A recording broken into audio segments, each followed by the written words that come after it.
Olá, pessoal! Boa tarde! Boa tarde, Léo! Boa tarde, Andréia! Tudo bem Boa com vocês? tarde.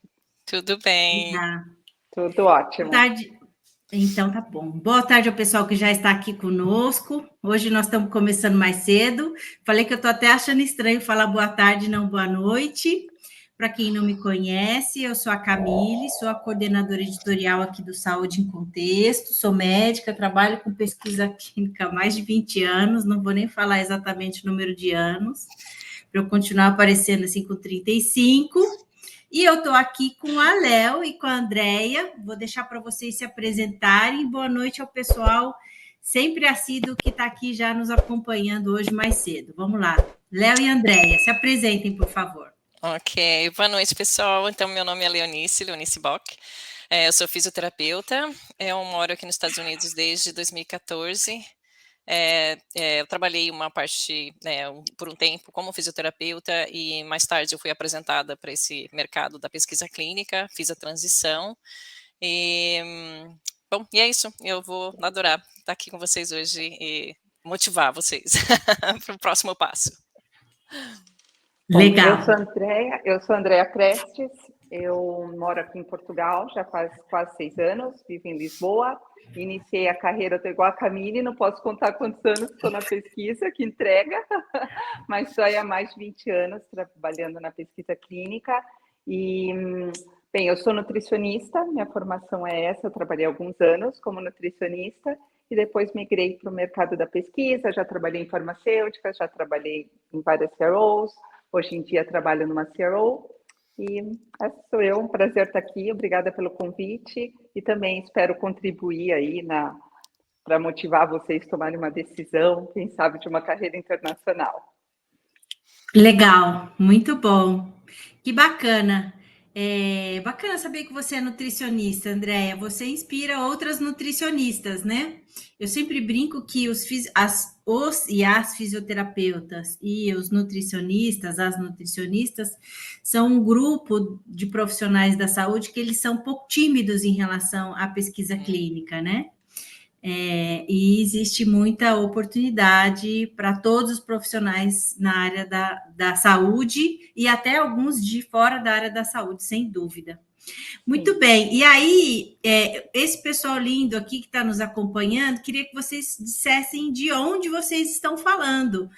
Por incrível que pareça, a gente teve alguns inscritos de fora do Brasil. A gente sempre tem, mas eu tive a impressão que numa proporção maior dessa vez. Então, me digam aí de onde vocês estão falando, qual é a cidade que vocês estão falando, e se vocês estão falando aí de outro país, mencionem aqui para mim, para a gente saber. E eu trouxe aqui a minha lista de perguntas, né, para a Léo e para a Andréia, mas eu nunca trago muitas perguntas, porque o objetivo é que a gente também tente aí encaixar as perguntas de vocês, e é por isso que a gente faz ao vivo, né? Para a gente poder aqui conversar com vocês e vocês encaminharem aí as suas perguntas. Muita gente de Campinas, São Paulo, Ribeirão Preto. Eu brinco que Saúde Contexto já tem uma filial lá em Ribeirão Preto, porque a gente já tem muitas pessoas lá que nos acompanham do curso e amigos e tudo mais.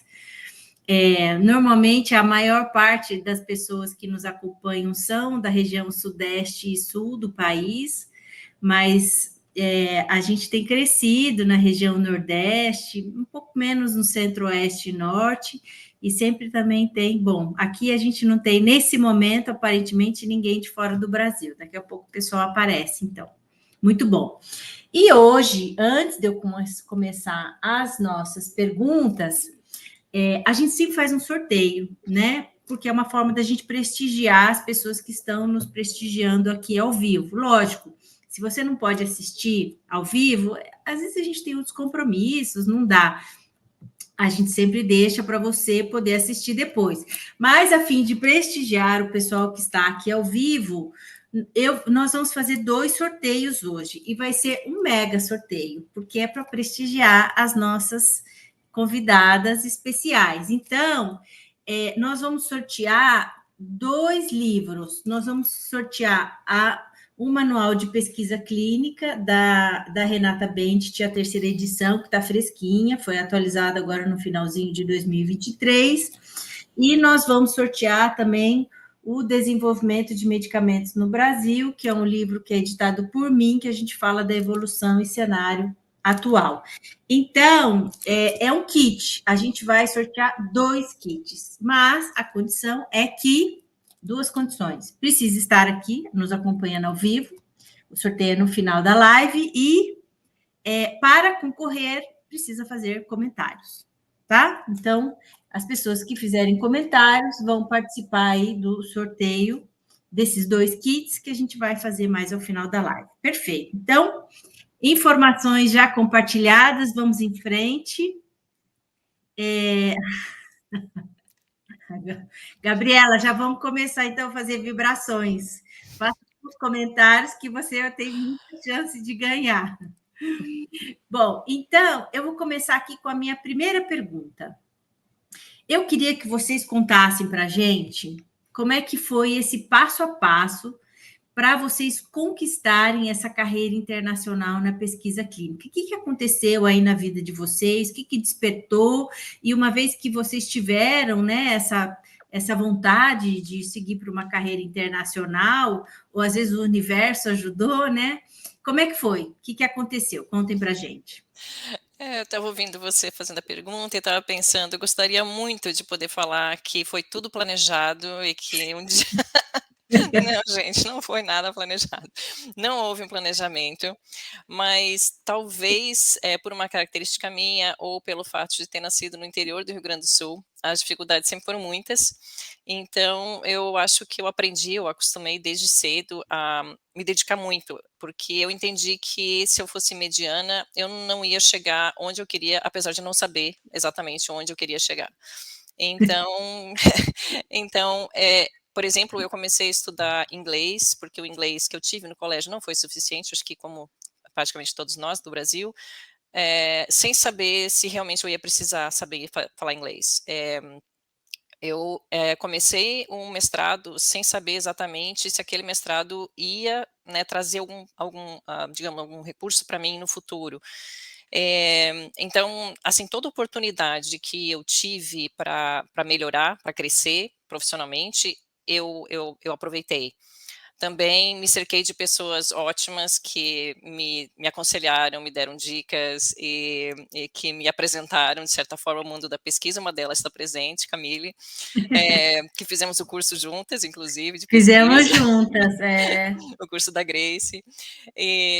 Então, isso quer dizer que quando eu comecei a pensar nessa ideia de morar fora, de trabalhar fora do país, na verdade, eu já tinha trilhado uma boa parte do caminho, mesmo sem ter isso muito claro na minha cabeça. Na verdade, da minha empresa, não sabia de ninguém que havia sido transferido para os Estados Unidos. Eu conhecia 2 pessoas de outras empresas que haviam sido, então, assim, eu achava que existia uma possibilidade, mas eu não sabia. Então, eu conversei com a minha gerente e ela me apoiou plenamente. E então, fiz a inscrição, eu me apliquei para essa vaga que existia aqui nos Estados Unidos. Depois de 3 meses, veio um convite para fazer uma entrevista, a primeira entrevista, e depois de uns 7 meses veio a aprovação. Então, assim, não foi planejado, mas as coisas foram acontecendo de uma forma que quando eu comecei a ter a ideia, pensei, não, é possível, eu posso. Talvez eu possa, não tinha essa certeza. Mas foi mais ou menos dessa forma. E só para esclarecer, você se candidatou a uma vaga internacional dentro da CRO que você já trabalhava, né? Isso é importante, boa pergunta. Sim, então eu já trabalhava numa CRO, eu me apliquei para uma vaga dentro dessa CRO aqui nos Estados Unidos, porque os Estados Unidos é bem chato em relação a vistos e transferências, então esse visto que eu vim, que é o visto de transferência, é o visto mais rápido e mais barato para as empresas, para trazer profissionais de outros países para trabalhar aqui. Então, essa eu acredito, eu não sou expert no assunto, mas eu acredito que seja a maneira mais fácil. Eu sei que existem outras maneiras, né, de vir para cá e poder e poder trabalhar aqui, mas eu realmente não tenho experiência e não conheço nenhuma pessoa que tenha vindo de outra forma, então eu realmente não posso falar sobre esse outro tipo de visto. Para quem está perguntando aqui dos documentos necessários e tudo mais, principalmente para os Estados Unidos, a gente fez uma live em novembro, que está aqui no canal, que a gente fala, eu vou pedir para a Paty colocar o link da live aqui no nosso chat. Nessa live, a Léo conta especificamente o passo a passo burocrático específico para os Estados Unidos, para você conseguir. Como isso demanda um pouco de tempo e não está na nossa lista de perguntas, para aqueles que estão interessados em saber mais sobre esse passo a passo específico para os Estados Unidos, nessa live que a gente fez em novembro, a Léo fala especificamente aí desses formulários e desse passo a passo, então recomendo que vocês deem uma olhadinha também. Andréia, e você? Conte-nos. Para mim foi bem diferente do processo que a Léo contou, porque eu sempre tive essa vontade de ter uma experiência, era mais pela questão cultural e pela oportunidade de viver com a minha família, com meus filhos, e na época eles eram criança.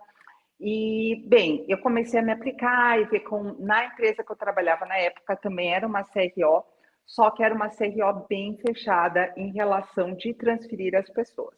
E o meu chefe na época era americano e ele gostava muito do meu trabalho, falou, não, você tem essa vontade, e a minha vontade não era muito Estados Unidos, mas dentro das possibilidades que havia, os Estados Unidos era o mais fácil porque era o maior movimento de vagas, né?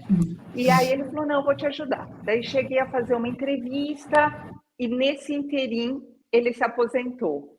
Então falaram, ó, sem chance, no momento não, isso não é um movimento, a empresa não está disposta a pagar toda a documentação. E eu até desisti, falei, não é para ser, porque não era aquela coisa desesperadora, era mais, se pintar, eu abraço. Aí depois de acho que 2 anos, surgiu uma oportunidade para o meu marido fazer um trabalho temporário em Portugal. E na época eu falei com a minha chefia se eu poderia ficar trabalhando de Portugal, mas mantendo a minha posição no Brasil, tudo igual, porque era só por um período de aproximadamente 1 ano. E naquele primeiro momento eles disseram, ok, você pode ir, trabalha home-based. Eu me comprometi, eu já tinha uma posição de line manager, e eu me comprometi que do meu dinheiro eu iria de tempo em tempo para o Brasil, porque eu tinha que fazer umas visitas de assessment. Eu falei, não, eu vou bancar, e é só para eu acompanhar minha família. Estava 3 meses que eu estava aqui em Portugal, a VP da América Latina me contactou e disse, olha, Andréa, nós temos o receio que isso vai ter algum problema trabalhístico, que a empresa pode ter, se te acontece um acidente de trabalho, se acontece alguma coisa, o RH conversou, não querem mais que você fique aí. Aí eu falei, não. Aí foi assim, o momento que a gente tinha acabado de matricular as crianças na escola, quando a gente estava começando a se organizar no país. Eu falei, e agora? E eu amava o meu trabalho, eu amava a equipe que eu trabalhava, mas eu falei, isso não é justo comigo pessoalmente. E aí eu falei, eu vou me aplicar em algumas posições aqui. Então, isso também é algo importante de dizer, porque quando meu marido veio, para eu vir com a minha documentação através dele, ia demorar mais. E naquele momento eu falei, não, eu quero ir com tudo certinho, eu quero estar com minha autorização de residência, eu não quero depender de empresa. E eu fui atrás das possibilidades de visto que teria para eu viver aqui em Portugal, e tem um visto de pessoas, entre muitas opções, tem um visto de pessoas que têm rendimentos próprios.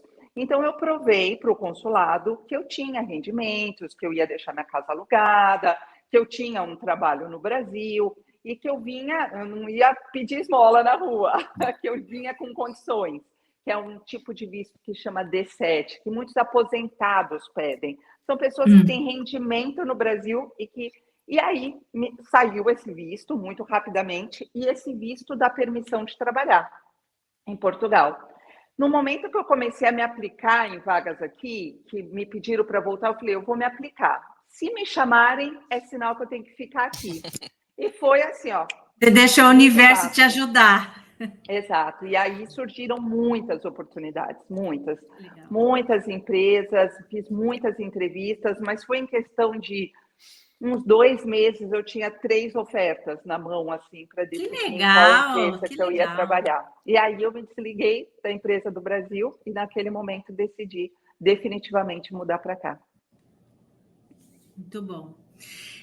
O fato de você é interessante que isso acontece também no Brasil, assim, aliás, em qualquer local. O fato de você estar no local disponível abre portas, né? Porque quando você está numa outra localização e você fala, eu tenho disponibilidade para ir, a empresa não tem certeza se você efetivamente vai ou não. Entre você que está dizendo que tem disponibilidade para ir e outra pessoa que já está no Uhum. local, a Sim. empresa vai E escolher pela Camille, segunda uma coisa pessoa. importante de ressaltar que nesse processo de entrevistas, a primeira pergunta que me faziam: você tem você vive legalmente no país? Você tem Hum, work permission? Era a primeira coisa que me perguntavam. E ter foi toda a diferença aí para poder encontrar esse trabalho. legal, muito bom. Tem uma pergunta aqui em relação à exigência de validação de cursos. Em relação à pesquisa clínica, eu acredito que não, mas gostaria de ouvir de vocês duas.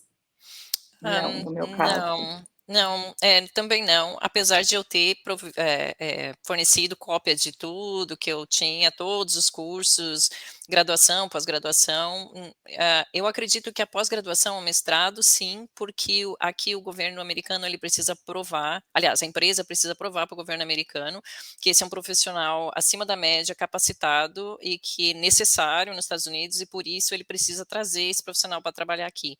Então, o meu mestrado, inclusive, é validado aqui por algum profissional aqui dos Estados Unidos e, na verdade, faz bem para o ego, assim, para ler que bom, né, que o Brasil, que um mestrado feito no Brasil tem todo esse reconhecimento aqui. Mas outros cursos, na verdade, não. Legal, muito bom.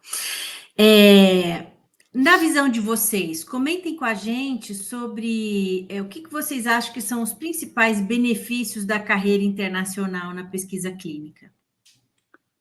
Bom, eu acredito que essa questão de poder lidar culturalmente com diferentes tipos de culturas, de pessoas, isso é muito rico. Eu tenho ainda no Brasil, quando eu mudei para cá, eu tinha uma posição como gerente de pessoas, eu continuo trabalhando como gerente de pessoas, e hoje eu não tenho Portugal, eu não trabalho com Portugal diretamente, eu lidero um time baseado em 10 diferentes países na Europa, e é muito rico aprender a lidar com cada tipo de cultura diferente. Então, por exemplo, as pessoas que estão baseadas na Alemanha, que reportam a mim, eu sei que eu tenho que ter uma comunicação mais direta. Italianos, eu tenho que ser mais passional. E eu tenho que entender que eles vão reclamar, que eles vão. Então, assim, para cada tipo de país e saber como pedir, o que esperar de cada um, essa questão que nós brasileiros temos, né, de sempre não se importar de trabalhar mais horas, de ficar até tarde. Para alguns países, não. Deu o Uhum. horário, caiu a caneta, tchau. Férias é férias, feriado é feriado. Isso que a gente tem, estou de férias, nem preciso de backup, eu vou estar com o telefone, me liguem. Não, eles não. Então, assim, isso eu vejo como um desafio, por um lado, mas, por outro lado, extremamente rico, até para eu saber lidar com as adversidades da vida mesmo, sabe? Saber que muitas vezes as coisas não são pessoal. Não é que alguém te olhou meio assim, ele não gosta de mim. Não, é uma questão cultural, é o jeito da pessoa, é mais direto. Então, isso é um dos fatores positivos. E Léo? seguindo no que a Andrea estava falando, outra questão importante também, aqui pelo menos eu percebi, da pronúncia, né, do inglês. Sabe quando você conversa com um nativo e você acha que você está falando perfeitamente a palavra em inglês e que eles não entendem? E você pensa, como que essa pessoa não está entendendo? Eu acabei de falar a mesma coisa que ele falou. Não, gente, não é a mesma coisa. Eu levei um certo tempo até aprender e entender, aceitar isso. Porque até mesmo a palavra simples, eu fiquei tentando lembrar de uma, não lembrei de nenhuma melhor, mas umbrella. O brasileiro tem aquela tendência de não estressar a última sílaba. E muitas vezes você fala umbrella e eles não entendem que palavra é essa. O nome da minha cachorra é Darling, tem que ser Darling, porque se é Darling, eles não entendem. Então eu entendi e aceitei que pro ouvido deles, eles precisam dessa pronúncia correta, porque senão eles vão te perguntar, eles vão pedir para você repetir. Isso aconteceu comigo, uma das primeiras visitas que eu tive aqui nos Estados Unidos foi uma visita de início, que para mim já era difícil em português, imaginei em inglês, e a investigadora pediu para eu repetir várias vezes, assim, eu fiquei muito nervosa. E eu achei que ela estava implicando comigo porque eu era imigrante, né? Isso foi no meu primeiro mês aqui nos Estados Unidos. Com o tempo eu entendi que não, talvez fosse, mas eu acredito que não, quero acreditar que não, que era porque realmente eu não estava sendo claro o suficiente e ela estava tentando me ajudar, na verdade, porque se não estava claro para ela, provavelmente não estava claro para o resto da equipe e precisa estar claro, né? Uma visita de início.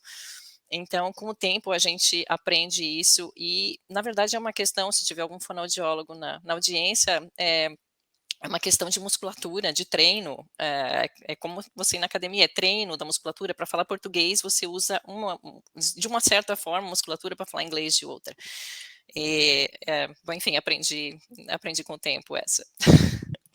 Isso é interessante ouvir, Léo, porque eu, como estou nesse ambiente Europa, com países que falam inglês como idioma e outros não, a grande maioria não, a pronúncia, claro, tem uma importância, mas não tão grande como no teu caso, que é 100% inglês. Então, nós aqui, a gente acaba aprendendo aos diferentes acentos, né? Isso é interessante, culturalmente.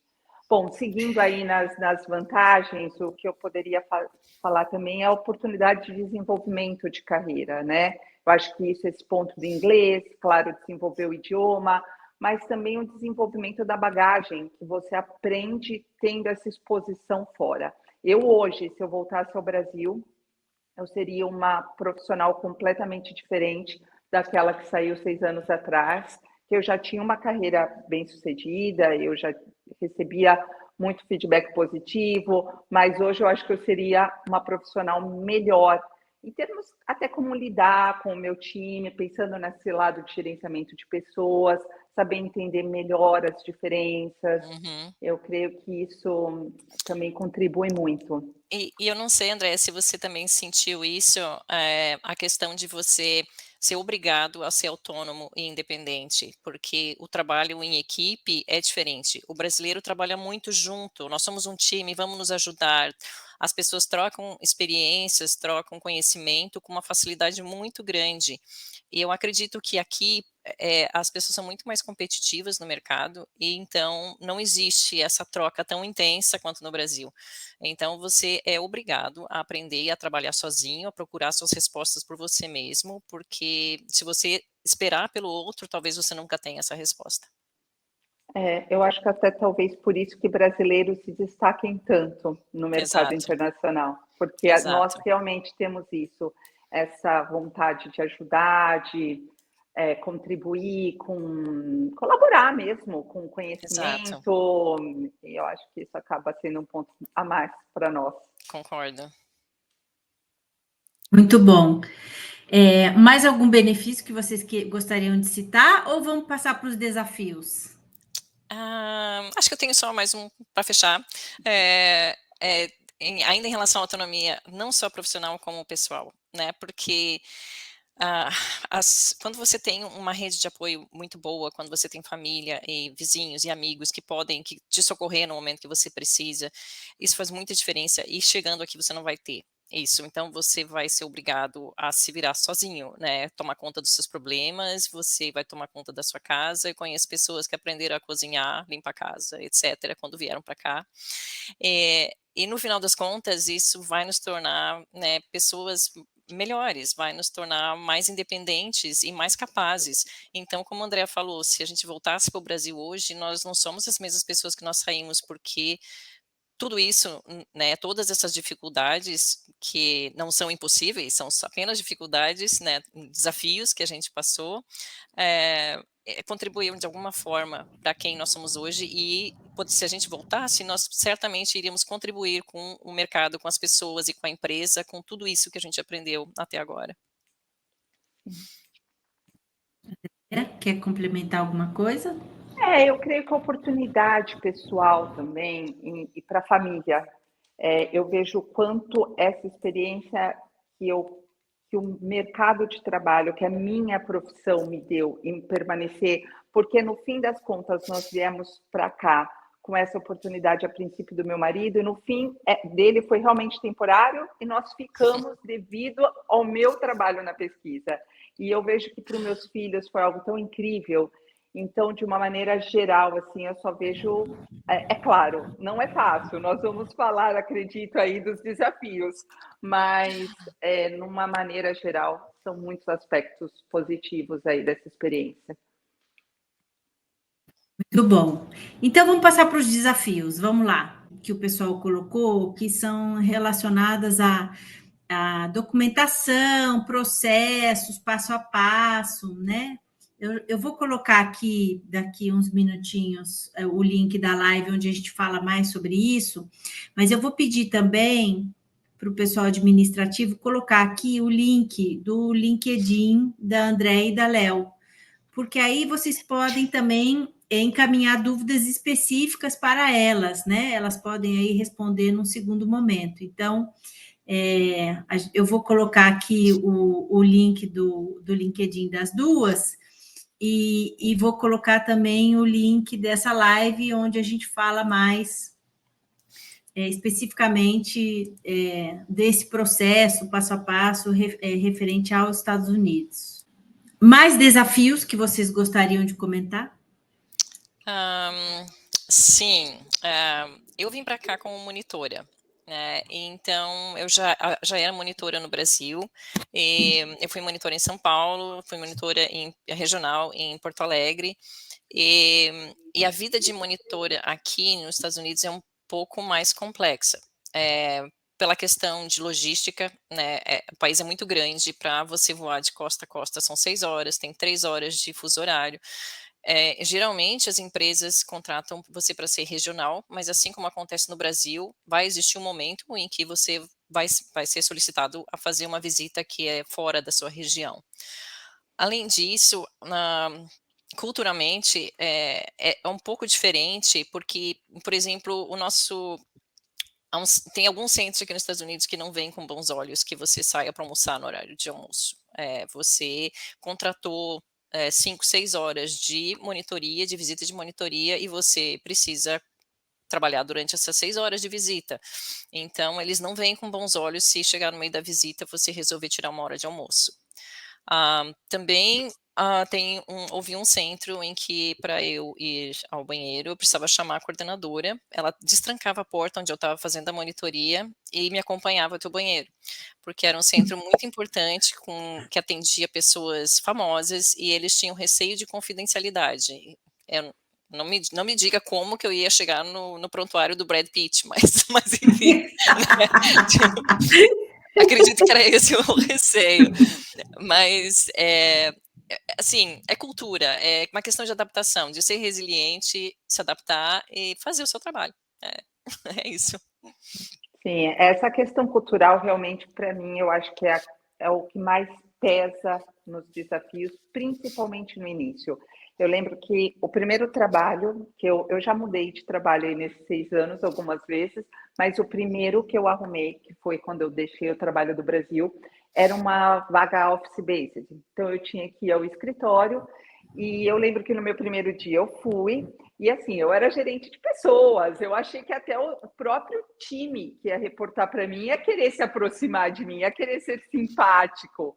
Chegou a hora do almoço, cadê todo mundo? Eu lá sozinha, eu vi que as pessoas sumiram, aí alguns estavam numas mesinhas comendo, todo mundo leva marmita, os que não levam marmita não comem, alguns ficam na copa, outros nas suas próprias mesas, ninguém sai para almoçar, ninguém faz hora de almoço, eu ali totalmente sozinha. Daí uma viu que eu estava assim, realmente, eu não tinha levado nada, porque eu não sabia.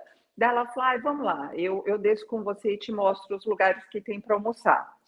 E acabei indo, e aquilo assim, me deu saudade dos meus amigos, me deu saudade daquele ambiente que todo mundo ficava, vamos junto.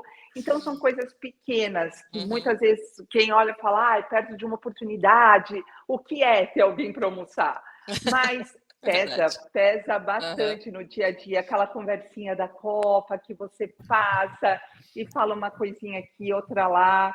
E assim, hoje eu trabalho 100% home-based, a empresa que eu trabalho nem tem escritório em Portugal.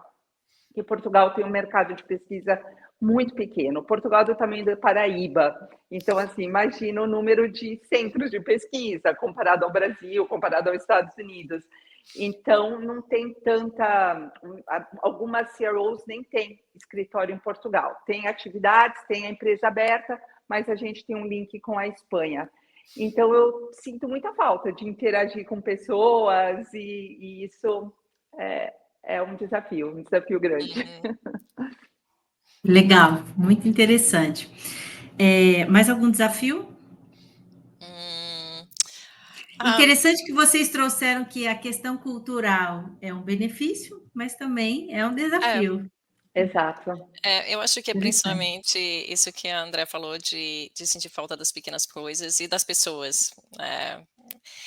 Mas aí eu ainda acho que vale muito a pena. Sim, Legal, certamente. muito bom. A questão cultural é interessante. Quando a gente está no nosso próprio país, lidando com a nossa própria cultura, a gente não percebe o quão fácil é a gente entender as pessoas e as pessoas nos entenderem, né? É. E quando a gente trabalha com uma pessoa há muito tempo, que a gente já tem muita afinidade, digamos assim, a gente já conhece, vocês se olham, você já sabe o que está acontecendo. A pessoa não precisa nem abrir a boca, né? Só Uhum. de você olhar para a pessoa, você já sabe. E quando a gente muda de cultura, isso muda completamente, né? A Exato. gente é como se a gente tivesse um superpoder que a gente não percebe. E quando a gente muda de cultura, parece que a gente perdeu esse superpoder. E a gente Nossa, perdeu. nossa, Camille, assim, as palavras que eu uso, o superpoder que eu tinha no Brasil que eu perdi e nunca mais encontrei.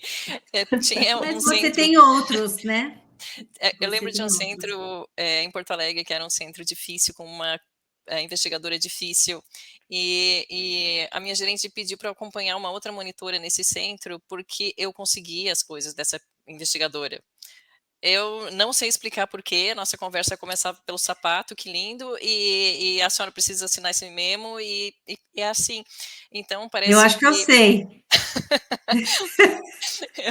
Então, parece assim que eu tinha um poder de encantar os investigadores do Brasil e que não tenho mais.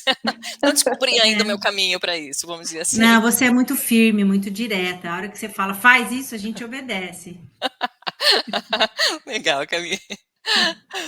Ah, eu tinha uma Muito coisa para falar sobre. Ah, sim, sim.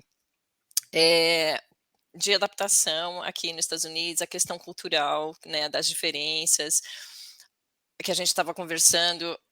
Eu vim para cá com uma ideia de que aqui nos Estados Unidos era tudo perfeito. Eu tinha a ideia que eu ia encontrar só maravilhas. E assim, foi um choque que na minha primeira visita de monitoria, num centro que é reconhecido mundialmente, eu fiz uma lista de mais de 30 issues no relatório. Eu encontrei termo de consentimento que não era aprovado pela CRO, nem pelo sponsor, que estava lá assinado pelo paciente. Encontrei branquinho no prontuário. Então, Jesus. sim, foi o que eu falei no momento. E então, assim, foi um choque, porque eu realmente não esperava. Eu acho que a gente se coloca numa posição que eu sou do Brasil, parceiro de terceiro mundo, e enfim, que nós somos menos do que os outros. Não, assim, isso não acontece. Pelo contrário, acho que a qualidade da pesquisa clínica no Brasil é excelente, excelente.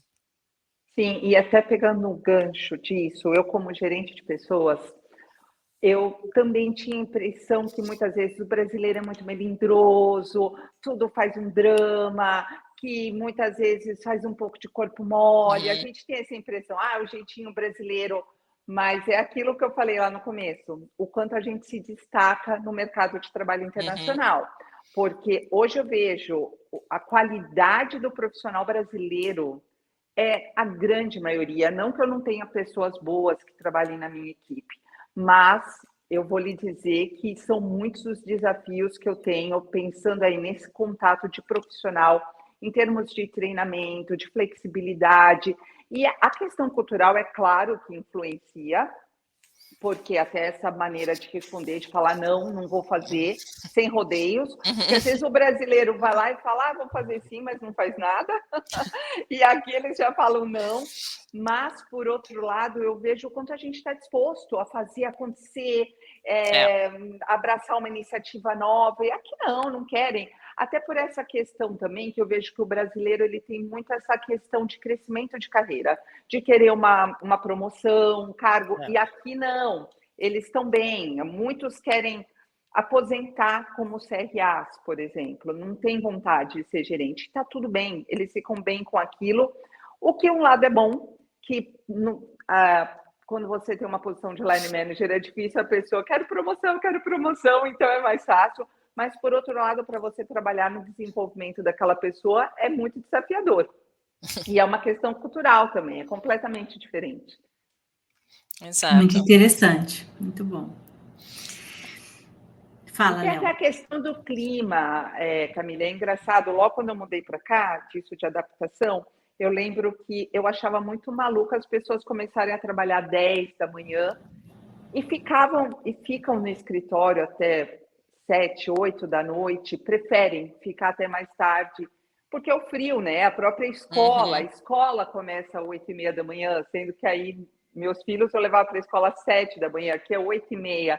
Então, o dia começa mais tarde, a padaria abre mais tarde, tudo abre mais tarde, até por uma questão do inverno, eu creio.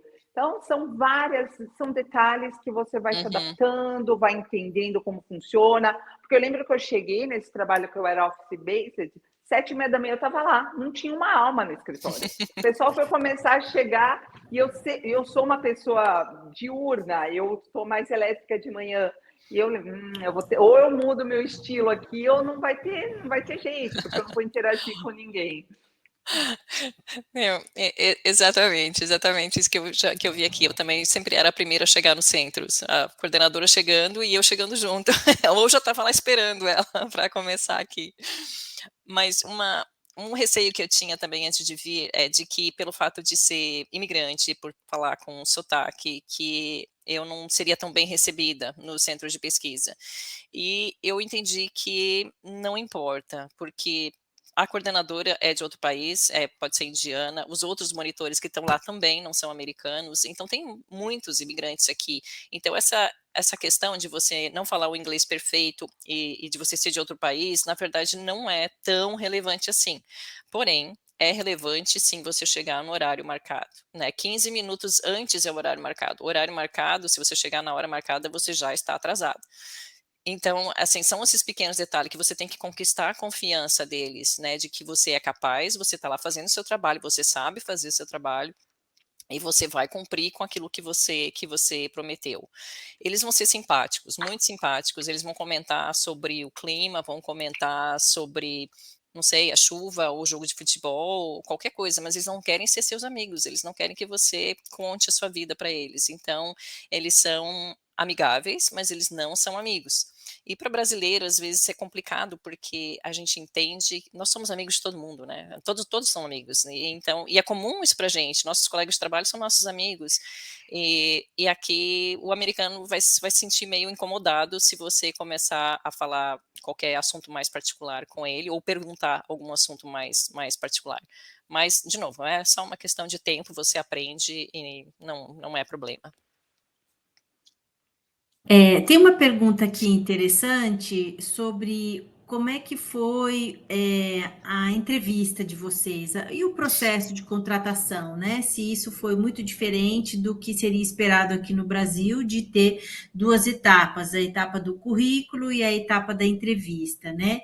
E o que também foi levado em consideração. E aí, antes de vocês responderem, assim, uma coisa que eu falo sempre os profissionais de saúde têm um perfil técnico. A gente sempre acha que o que vai ser exigido é preparo técnico, tanto para oportunidades profissionais no Brasil e fora do Brasil.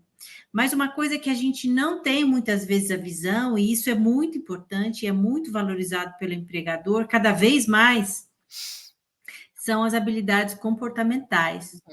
Quais são elas, né? hoje, no Brasil, as mais valorizadas são empatia, você conseguir lidar com o outro nos dias bons e nos dias ruins, e você compreender que muitas vezes você precisa ser mais compreensivo e ter um pouco de compaixão, você ser proativo, né? A gente vivencia, pelo menos um momento atual, em que as pessoas criam muitos problemas e resolvem poucos, né? Então, os empregadores buscam profissionais que são bons de resolver problema e têm uma visão estratégica do todo, né? Não só aquele projetinho que ele está gerenciando, ou aquele grande projeto que ele gerencia, mas uma visão de quem é ele na engrenagem, como é que ele pode contribuir para que as coisas funcionem melhor, e sempre ter essa postura proativa de não criar mais problemas e resolver mais problemas, porque o dia a dia já é complicado, né? E algumas pessoas têm essa tendência de criar mais problemas. Então, essas são habilidades que hoje em dia são muito valorizadas. E quando o empregador vai fazer uma entrevista, ele não está avaliando só as suas habilidades técnicas, ele está avaliando as suas habilidades comportamentais, ele está olhando para ver se você vai conseguir compreender as pessoas ao seu redor, se você vai ter essa resiliência e maleabilidade para entender que o outro funciona de uma forma diferente de você, e não é porque ele, né, porque ele não gosta de você, ou porque ele está certo, ou porque ele está errado, né?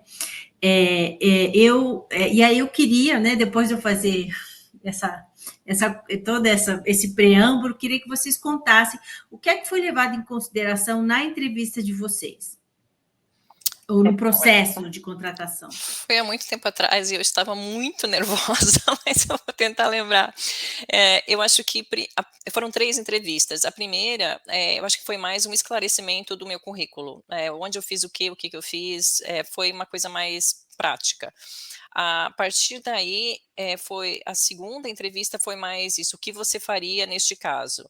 Digamos que, enfim, deu um problema X no centro, como você resolveu ou como você resolveria? Enfim, foi mais em casos e me explica como você reage, né? Se tal situação acontecesse, enfim, eu não vou conseguir mencionar agora os detalhes, mas algo assim. Claro. E eu acredito que... Eles estavam avaliando suas habilidades comportamentais nessa hora.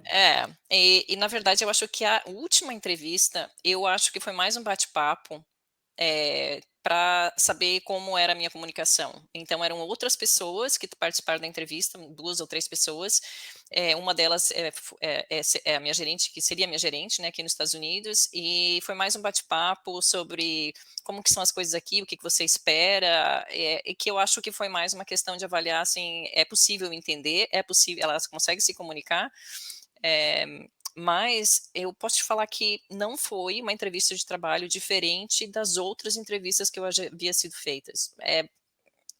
Como uma entrevista como outra qualquer, eu acho, porém em inglês, toda em inglês, e sim, eu acho que é isso. E para ver se você tem também essa motivação, né? Porque você está determinada, se você quer realmente, porque